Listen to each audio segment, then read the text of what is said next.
नमस्कार दोस्तों, स्वागत है आपका अपने वीजी नॉलेज में। आज आपके साथ उस दौर की बात करने जा रहे हैं जिस समय मुंबई अंडरवर्ल्ड में दाऊद का नाम नहीं हुआ करता था। उस समय में अंडरवर्ल्ड में 3 से 4 नामों की तूती बोला करती थी। सबसे पहले नंबर पर नाम आता था करीम लाला का, उसके बाद हाजी मस्तान, फिर यूसुफ पटेल, वहीं फिर नाम आता था वर्दा राजन मुडलियार का। अगर दाऊद इब्राहिम की गैंग की बात करें तो अगर किसी का नाम चलता था तो वो नाम था दाऊद के बड़े भाई साबिर कासकर का। 1970 का वो समय जब पठान गैंग के खासम खास आदमी मकांडा का कत्ल हो जाता है। लंबे समय तक किसी को कुछ पता नहीं चला कि आखिरकार मकांडा कहाँ है। जिस शख्स की आज हम बात करने जा रहे हैं उस शख्स की पर्सनैलिटी डेयरिंग लोगों में गिनी जाती थी।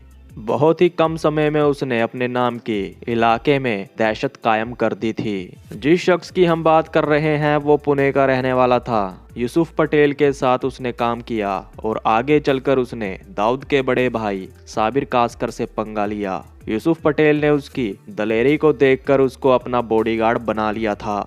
आगे जाकर जैसे जैसे उसके झगड़े बढ़ते जाने लगे उसको हाजी मस्तान का सहारा लेना पड़ा। बहुत समय तक उसने हाजी मस्तान के साथ भी काम किया। जी हाँ, यहाँ बात कर रहे हैं इकबाल शेख उर्फ टाइगर की। वो समय जब दाऊद उसके भाई नूरा अनीश मुंबई अंडरवर्ल्ड में अपनी जगह बनाने में लगे थे।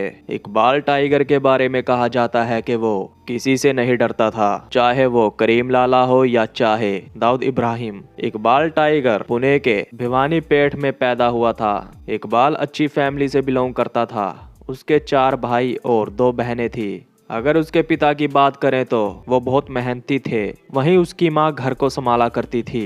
इकबाल की चाहत थी कि वो पढ़ लिख कर बड़ा आदमी बने। उसने 10वीं पास की। आगे चलकर उसने कॉलेज में कदम रखा। कॉलेज में एक हैदर नाम का बदमाश हुआ करता था। कॉलेज में अक्सर वो अपने लोगों के साथ मिलकर हफ्ता वसूला करता था। वहीं उसका भाई रजाक बाहर बिल्डरों से बिजनेसमैनों से हफ्ता वसूलने का काम किया करता था। दोनों हफ्ते का कलेक्शन लाकर अपने पिता अकबर रामपुरी को दिया करते थे। पुणे में इनके नाम की हुकूमत चला करती थी। उनकी गैंग में करीबन 350 लोग हुआ करते थे। बताया जाता है एक दिन हैदर इकबाल टाइगर को कॉलेज के गेट पर पकड़ लेता है। हैदर इकबाल को कहता है कि तुम्हें कॉलेज की फीस के साथ साथ मुझे भी हफ्ता देना पड़ेगा। अगर नहीं दोगे तो तुम्हें यहाँ से कॉलेज छोड़कर जाना पड़ेगा। इकबाल टाइगर हैदर को कहता है कि हमारे से कॉलेज फीस और किताब के पैसे पूरे नहीं हो पा रहे तो हम आपको हफ्ता कैसे दें। हैदर कहता है तू अपनी गरीबी की कहानी मुझे मत सुना, मुझे पैसा चाहिए बस। तेरे पास कल तक का समय है, कल यहीं गेट पर तुझे मैं मिलूंगा। अगर तूने पैसा नहीं दिया तो मैं तुझे छोड़ूंगा नहीं। अगले दिन इकबाल को फिर से गेट पर पकड़ लिया गया। इकबाल के पास कोई पैसा नहीं था। हैदर उससे पैसा मांगता है। इकबाल का फिर से वही जवाब था। यह सुन हैदर और उसके लोग उसे मारना पीटना शुरू कर देते हैं। इकबाल ने अपने आप को बचाते हुए पास में पड़ा पत्थर उठाया और हैदर के सर में मार दिया। हैदर को हॉस्पिटल में भर्ती करवाया गया। हैदर की हालत गंभीर थी लेकिन उसकी किस्मत अच्छी थी कि वो बच गया। उस घटना के बाद से ही हैदर का पिता अकबर रामपुरी और रजाक रामपुरी इकबाल को करीबन अपने 100 लोगों के साथ ढूंढ रहे थे। वो सभी इकबाल के घर में तोड़फोड़ कर डालते हैं। यही नहीं बल्कि उन्होंने इकबाल के माँ बाप और उसके छोटे भाई बहनों को मारना चालू कर दिया। इकबाल फरार था। उसको अकबर रामपुरी की पहुंच का पता था। इसको देखते हुए इकबाल 2 गैंग के पास जाकर दस्तक देता है। वो वहां जाकर उनसे कहता है कि मुझे पुलिस भी ढूंढ रही है और अकबर रामपुरी के लोग भी।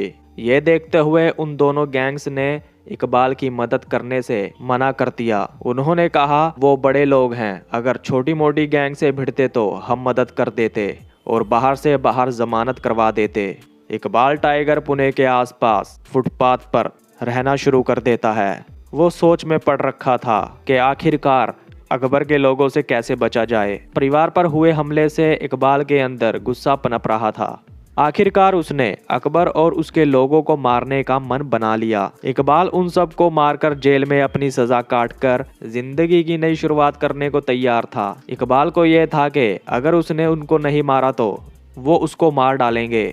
एक दिन इकबाल टाइगर ने अकबर रामपुरी की फील्डिंग लगाई और उस पर हमला कर डाला, मगर वो बच जाता है। ये दुश्मनी और ज्यादा बढ़ गई। 300 से भी ज्यादा लोग इकबाल की तलाश में जुटे थे। इकबाल को पुणे में अपने ऊपर खतरा मंडराता दिखाई देने लगा। पुलिस भी इकबाल की तलाश में जुटी थी। वहीं दूसरी तरफ अकबर रामपुरी ने भी अपने लोगों को इकबाल को ढूंढने में लगा रखा था। कहते हैं अकबर ने पानी की तरह पैसा बहाया। उसने पुलिस और गुंडे इकबाल को ढूंढने में लगा दिए। इकबाल टाइगर मुंबई में जाकर कदम रखता है। वहां वो फुटपाथ पर सो रहा था। उसको फुटपाथ से उठाकर मारा गया और कहा, यहाँ सोना नहीं है, ये सिराज दादा का एरिया है, यहाँ सोने के पैसे लगते हैं। तभी वहाँ सिराज दादा आता है। वो अपने लोगों से पूछता है कि क्या हुआ। उसके लोग कहते हैं कि भाई देखिए, ये आपकी जगह पर सो रहा था और हफ्ता मांग रहे हैं तो देने का नाम नहीं ले रहा। इसको देखते हुए सिराज दादा भी उसको मारने लगता है। सिराज ने अपना चाकू निकाला। इकबाल ने सिराज का चाकू छीनकर उसी पर चला दिया। सुबह के 3:30 बजे का समय था। झगड़ा होते देख पुलिस वहां पहुंच जाती है। पुलिस को देखते ही सिराज और उसके लोग वहां से भाग जाते हैं, लेकिन इकबाल टाइगर पकड़ा जाता है। पुलिस ने उसको अपनी गाड़ी में बिठाया। आपको बता दें, जिस पुलिस वाले ने इकबाल को पकड़ा था वो कोई और नहीं, दाऊद का पिता इब्राहिम कासकर था। वो नागपाड़ा में ड्यूटी पर था। इब्राहिम कासकर ने इकबाल पर 307 हाफ मर्डर का केस दर्ज करवा दिया। सिराज हॉस्पिटल में भर्ती हो जाता है। वहीं दूसरी तरफ इकबाल को कोर्ट में ले जाया गया। एक दिन सिराज दादा ने इकबाल टाइगर को देखते ही उस पर हमला कर डाला। तभी वहां मकांडा नाम का शख्स बीच में आ जाता है। मकांडा ने इकबाल की जान बचाई। मकांडा सिराज को कहता है कि इकबाल ने मेरे साथ बैठकर खाना खाया है, अब तू इसको नहीं मारेगा। सिराज कहता है, मकांडा देख, इसने मेरे पर चाकू चलाया, मैं भी इसको चाकू मारूंगा। मकांडा ने कहा, मेरे रहते हुए तू कुछ नहीं कर सकता। सिराज दादा मकांडा की इज्जत किया करता था और उससे डरता भी था। सिराज पीछे हट जाता है। फिर मकांडा ने इकबाल की जमानत करवाई। आगे चलकर मकांडा इकबाल को टिकट ब्लैक के धंधे में उतार देता है। अपने लोगों को कहकर मकांडा ने इकबाल को मदनपुरा में कमरा लेकर दिलवाया। मकांडा भी मदनपुरा में रहा करता था। उसकी वहां अच्छी चला करती थी। मकांडा करीम लाला का बेहद खास हुआ करता था। कहते हैं जेल से छुटते ही मकांडा के 4 लोग इकबाल टाइगर को रीगल थिएटर में ले आते हैं। वहां इकबाल ब्लैक में टिकट बेचने लगता है। जैसे जैसे इकबाल का धंधा बढ़ता जाने लगा, उसके बाद 4 थिएटर और इकबाल के अंडर आ जाते हैं। इकबाल का धंधा धड़ल्ले से चल रहा था। ये वो दौर था जब मकांडा जेल में था। मकांडा के लोग इकबाल के लिए काम करने लगे थे। कुछ समय बीतने के बाद मकांडा जमानत पर बाहर आ जाता है। मकांडा इकबाल से नहीं मिलता। वो मदनपुरा में नहीं आया और ना ही वो अपने लोगों से मिला। किसी को कुछ पता नहीं चला कि मकांडा कहाँ गया।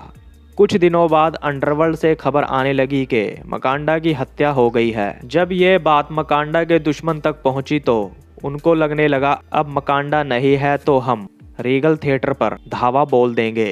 इकबाल टाइगर पर मकांडा के दुश्मनों ने हमला कर दिया। जो मकांडा के लोग थे वो इकबाल टाइगर को छोड़कर वहां से भाग निकले। इकबाल टाइगर ने हिम्मत दिखाते हुए उन लोगों पर अपने चाकू से हमला कर डाला। उसने उनको दौड़ा कर मारा। इकबाल टाइगर भी जख्मी हालत में था। 15 लोगों पर इकबाल टाइगर भारी पड़ रहा था। कहते हैं जब वो घटना हो रही थी तो वहीं पास से एक गाड़ी गुजर रही थी। इकबाल टाइगर अपने दुश्मनों के पीछे भाग रहा था। गाड़ी में से एक शख्स इकबाल को बोलता है, रुको, कौन हो तुम? इकबाल कहता है, तुमसे मतलब। गाड़ी वाला शख्स कहता है, गाड़ी में बैठो, मैं तुम्हारा इलाज करवाता हूँ। इकबाल के शरीर से खून बह रहा था। कहते हैं अपनी कार में बैठकर उस शख्स ने वो सारा इंसिडेंट देखा था कि कैसे इकबाल सब पर भारी पड़ रहा था। इकबाल कहता है, कौन हो तुम? वो व्यक्ति कहता है, मुंबई में मुझे पत्ता किंग के नाम से जानते हैं। मेरा नाम यूसुफ पटेल है और मुंबई में मेरा अच्छा दबदबा है। यूसुफ पटेल इकबाल को कहता है, तुम्हारी आंखों में डर नहीं दिखता, कहाँ के हो तुम? इकबाल कहता है कि मैं पुणे का हूँ। यूसुफ कहता है, पुणे से आकर तुम मुंबई में लोगों को मार रहे हो, तुम्हें डर नहीं लगता क्या? मुंबई के लोग तुम्हें छोड़ेंगे नहीं, तुम्हें मार डालेंगे। इकबाल कहता है, मैं मौत से नहीं डरता, अगर मुझे मौत का डर होता तो मैं मुंबई कभी नहीं आता। यूसुफ पटेल कहता है, अगर मैं अपनी कार मोड़कर तुम्हारे पास आया हूँ तो किसी मकसद से आया हूँ, तुम मुझे अपने काम के लगते हो। इकबाल टाइगर कहता है कि क्या काम आ सकता हूँ मैं तुम्हारे? यूसुफ पटेल कहता है, तुम मेरे पत्ते के क्लब में काम करो। इकबाल ने यूसुफ को उसके अंडर काम करने से मना कर दिया। उसने कहा कि मैं मालिक बनकर काम करना पसंद करूँगा, या तो तुम मुझे पार्टनर बना लो, भले ही 2 पैसे कम कर दो, पार्टनरशिप में मैं काम कर सकता हूँ, मुझे इज्जत से पैसा चाहिए, अगर मुझ पर कोई हुकूमत चलाएगा मैं काम नहीं करूँगा। यूसुफ कहता है, सब तुम्हारे हिसाब से काम होगा, बस ईमानदारी से काम करना होगा। इकबाल ने कहा, ईमानदारी मेरे खून में है। इकबाल टाइगर को यूसुफ हॉस्पिटल लेकर जाता है, उसका इलाज करवाकर उसको अपने घर लेकर जाता है। रात को इकबाल टाइगर को यूसुफ अपने पत्ते के क्लब में लेकर आता है, उसको कुर्सी पर बिठाया और यूसुफ ने कहा, ये कुर्सी तुम्हारी है। वहाँ मौजूद लोगों से यूसुफ ने इकबाल की मुलाकात करवाई। इकबाल टाइगर ने काम पर ध्यान देना शुरू कर दिया। उसने यूसुफ का दिल जीत लिया क्योंकि वो अपना काम ईमानदारी से कर रहा था। क्लब में जो गुंडागर्दी हुआ करती थी उसको इकबाल ने पूरी तरह ख़त्म कर दिया। क्लब में जो भी पत्ते खेलने आते थे वो इकबाल के नाम का खौफ खाने लगे। इकबाल टाइगर की इज्जत थी, वो हीरो की तरह दिखता था। एक दिन इकबाल टाइगर को यूसुफ कहता है कि इकबाल, हमें डोंगरी जाना है, डोंगरी का एक भाई है, हमें उससे मिलना है, हमें उससे कोई काम है। इकबाल कहता है कि जहां आप जाने को बोलेंगे मैं वहां जाने के लिए तैयार हूं। इकबाल टाइगर यूसुफ के साथ डोंगरी के रहमानिया होटल में कदम रखता है। इकबाल और यूसुफ अलग अलग टेबल पर बैठे थे। यूसुफ इकबाल टाइगर को कहता है, क्या तुमको पता है कि ये किसका एरिया है? इकबाल कहता है, नहीं, मैं डोंगरी में पहली बार आया हूँ। यूसुफ ने कहा, ये एरिया साबिर कास्कर का है, वो यहाँ का भाई है, उससे मेरी दोस्ती है, हम दोनों एक टेबल पर बात करेंगे। इकबाल कहता है, ठीक है यूसुफ साहब, मैं लोगों पर नज़र रखूँगा। थोड़ी देर बाद साबिर कास्कर के लोग वहाँ आते हैं। उन्होंने वहाँ मौजूद लोगों को मारना पीटना शुरू कर दिया और कहा, साबिर साहब आ रहे हैं। कहते हैं साबिर के सामने कोई बैठा होता था तो वो उसको पसंद नहीं आता था। सबको उन्होंने मारकर होटल से बाहर कर दिया। इकबाल टाइगर को भी उन लोगों ने कॉलर से पकड़ा और कहा, चल उठ। इकबाल ने कहा, मैं अपनी मर्जी से उठता हूँ और अपनी मर्जी से बैठता हूँ, मुझे कोई उठा बैठा नहीं सकता। ये बोल सुनकर उन्होंने इकबाल की कुर्सी को लात मारी, जिसके बाद इकबाल नीचे गिर पड़ा। इकबाल टाइगर को गुस्सा आ जाता है। उसने कुर्सी उठाई और साबिर के आदमी रियाज के सर में मार दी। इतने में साबिर पीछे से आ जाता है। साबिर ने इकबाल टाइगर के सर पे बोतल फोड़ डाली तो इकबाल ने भी कुर्सी उठाकर साबिर के सर में मार दी। वहाँ बहुत बड़ा झगड़ा हो गया था। यूसुफ पटेल बीच में आकर झगड़े को संभालने की कोशिश करता है और कहता है, साबिर भाई, उसको पता नहीं था कि आप कौन हैं। साबिर कहता है, इसने मेरे लोगों पर हाथ डाला, मुझ पर हाथ डाला, मेरे एरिया में आकर मेरी इज्जत की वाट लगा डाली। यूसुफ पटेल ने साबिर को समझाया। साबिर यूसुफ पटेल की इज्जत किया करता था। कहते हैं यूसुफ पटेल ने साबिर को उस जमाने में 1 लाख रुपए के करीब रकम दी थी। मामला सॉल्व करवाने के बाद यूसुफ पटेल इकबाल को वहां से लेकर चला जाता है। यूसुफ ने कहा, इकबाल, तुम गरम जल्दी हो जाते हो, यह पुणे नहीं है, मुंबई है, मुंबई। अपनी इन हरकतों के कारण तुम मारे जाओगे। आज मैं नहीं होता तो वो तुम्हें मार डालते। इकबाल टाइगर कहता है, पहले उन्होंने मेरे साथ बदतमीजी की, इसलिए मुझे उनको मारना पड़ा। मैं मार कैसे खाता, मैं डरपोक थोड़ी ना हूँ। यूसुफ कहता है, अब इसके बाद हम डोंगरी नहीं आएंगे, तुम क्लब में ही बैठना और बाहर मत निकलना। 20 दिन भी नहीं हुए थे कि यूसुफ पटेल के पत्ते क्लब में 4 लोगों की एंट्री हो जाती है। वो लोग थे रजाक रामपुरी, नवेद खान, असगर पठान और मकबूल खान। ये 4 लोग यूसुफ पटेल से बैठकर बात कर रहे थे। जैसे ही अंदर के कमरे से इकबाल टाइगर आया, वो रजाक को देख लेता है। दोनों की नज़रें एक दूसरे से मिलती है। रजाक कहता है, इकबाल, तू मेरे बाप और भाई को मारकर इधर छुपा है।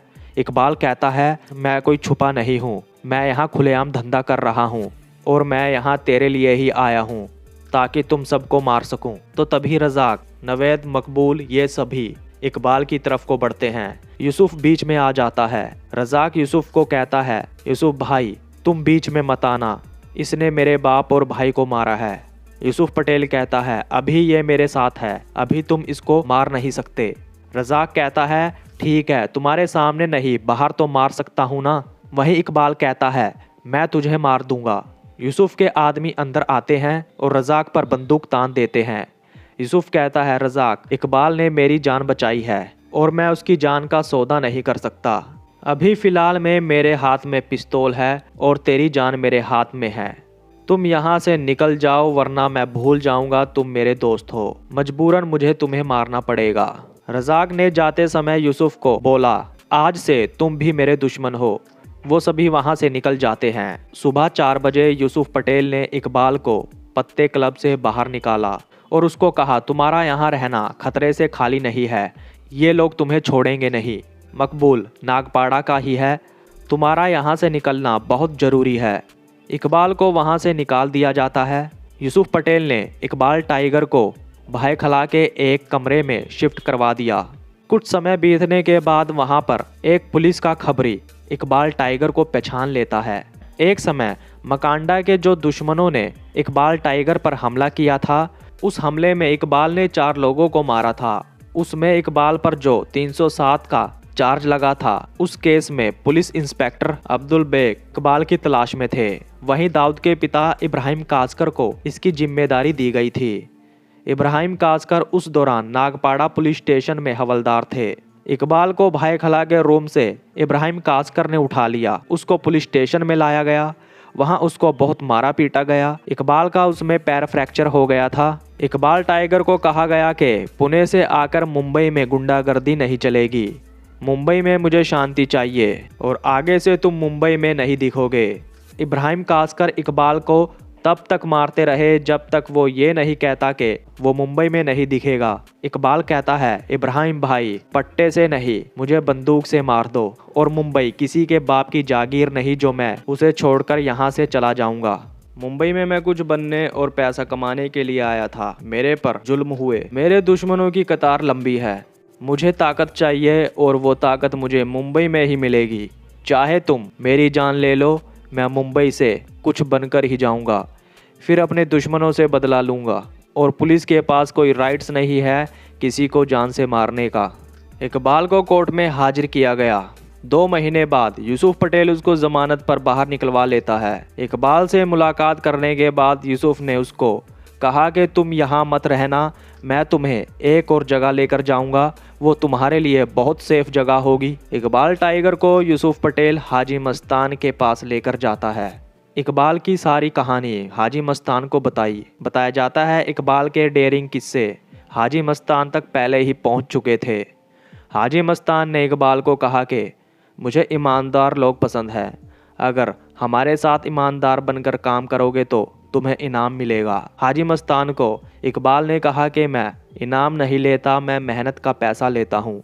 हाजी मस्तान इकबाल से पूछता है, तुम मेरे पास क्या काम करना चाहोगे? इकबाल कहता है, हाजी भाई आपका इतना बड़ा धंधा है, समुद्र के रास्ते से जो सामान आता है, छोटा मुंह बड़ी बात हो जाएगी, आपके दुश्मन भी बहुत होंगे। हाजी मस्तान ने कहा, किसी की हिम्मत नहीं है मेरे सामने आकर मुझ पर हाथ डालने की।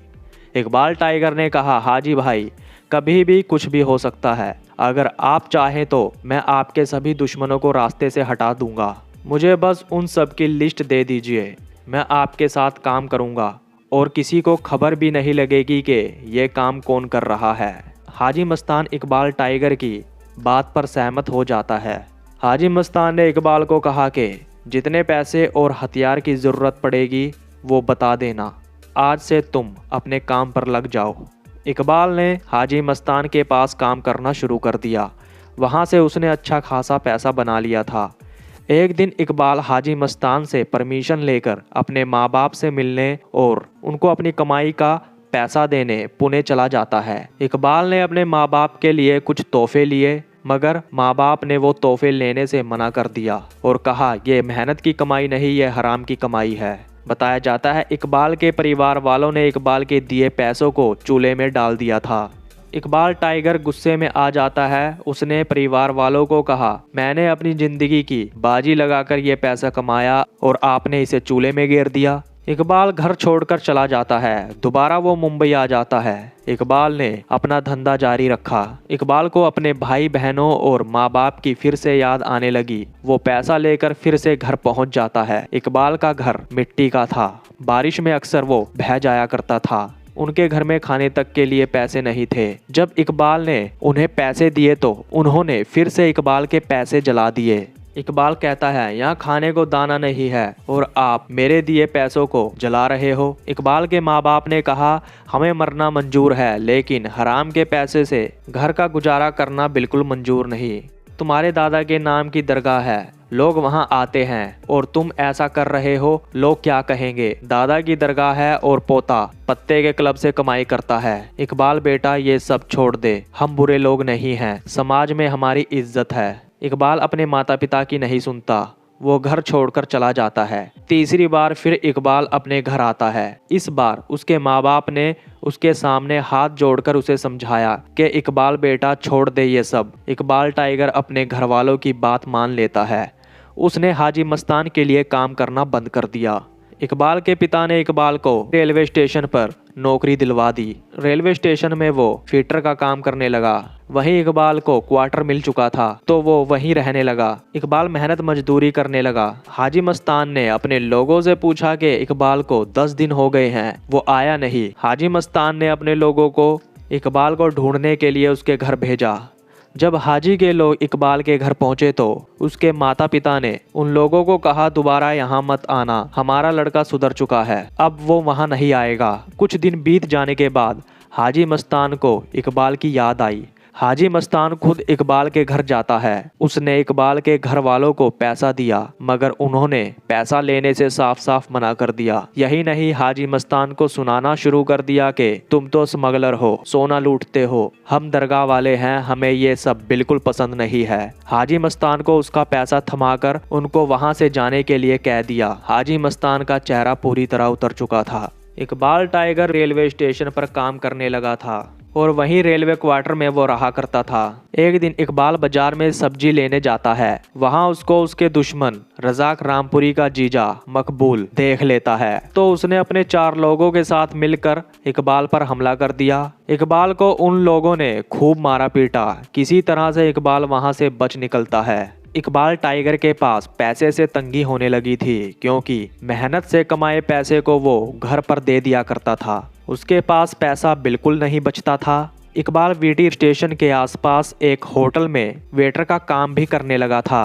उसी के साथ उसने न्यूज़पेपर बेचने का भी काम करना शुरू कर दिया। वो 2 से 3 काम करने लगा था। रेलवे क्वार्टर का भी पैसा कटने लगा था तो इसको देखते हुए उसने रेलवे क्वार्टर को छोड़ दिया और हाजी अली दरगाह के पास में वो फुटपाथ पर सोने लगा। एक बार हाजी अली दरगाह में हाजी मस्तान आता है। वहां से जाते समय उन्होंने वहां सोए लोगों को पैसा बांटना शुरू कर दिया। इकबाल भी वहीं बैठा था। जब इकबाल को उन्होंने देखा तो हाजी मस्तान ने इकबाल को कहा, मैंने तुम्हें बहुत ढूंढा। इकबाल हाजी मस्तान को कहता है, हाजी भाई मुझे माफ़ कर दो, मैंने बिना बताए आपका काम छोड़ दिया। मैं अपने माँ बाप को और दुख नहीं पहुँचा सकता। हाजी मस्तान ने इकबाल को पैसा देना चाहा मगर इकबाल पैसे लेने से मना कर देता है और कहता है कि अब मैं रेलवे में जॉब करने लगा हूँ, अब मैं आपसे पैसे नहीं ले सकता। इकबाल को रेलवे में नौकरी करते करते 2 साल हो चुके थे। इकबाल अपने माँ बाप से मिलने पुणे जाने की तैयारी में था। वहीं उसको रजाक से भी डर था। रजाक और उसके लोग इकबाल को ढूंढ रहे थे। इकबाल जब अपने घर पहुंचा तो रजाक को खबर मिल जाती है कि इकबाल अपने घर आया हुआ है। 20 से 25 लोगों ने मिलकर इकबाल पर उसी के घर में हमला कर दिया। उसकी माँ, भाई, बहन सभी जख्मी हो गए थे। इकबाल की पसली टूट गई। वहीं इकबाल के पिता के दांत टूट गए। इकबाल ने उनको मारने के लिए हथियार उठा लिए थे लेकिन उसकी माँ ने इकबाल के आगे हाथ जोड़ लिए और कहा कि बेटा मार खा ले, ये हमारी किस्मत में है। लेकिन तू झगड़ा मत कर, तू जेल चला जाएगा तो तेरी रेलवे की सरकारी नौकरी छूट जाएगी, हम लोग रोड पर आ जाएंगे, भूखे मर जाएंगे। और कहा, इकबाल सब्र कर, सब ठीक हो जाएगा। पुलिस को देख रजाक के लोग वहां से भाग जाते हैं। इकबाल और उसकी फैमिली को हॉस्पिटल में भर्ती करवाया गया। उस इंसिडेंट के बाद इकबाल बहुत रोया और वो बोलता है कि आज मैं सुधर गया हूँ तो ये हम लोगों पर हमला कर रहे हैं। जो उसने अपने माँ बाप से वादा किया था उसे वो तोड़ नहीं सकता था। इकबाल टाइगर ने बहुत जुल्म सहे, इतना सहने के बाद भी वो परिवार के कहने पर मेहनत के रास्ते पर चलता रहा। इकबाल टाइगर ने अपनी रेलवे की नौकरी को पूरा किया। वो रिटायर्ड होकर वहां से आया। जुलाई 2018 में 72 साल की उम्र में इकबाल टाइगर की मौत हो गई। तो दोस्तों, ये थी इकबाल टाइगर की जिंदगी से जुड़ी कुछ बातें। अब तक के लिए इतना ही। नमस्कार दोस्तों।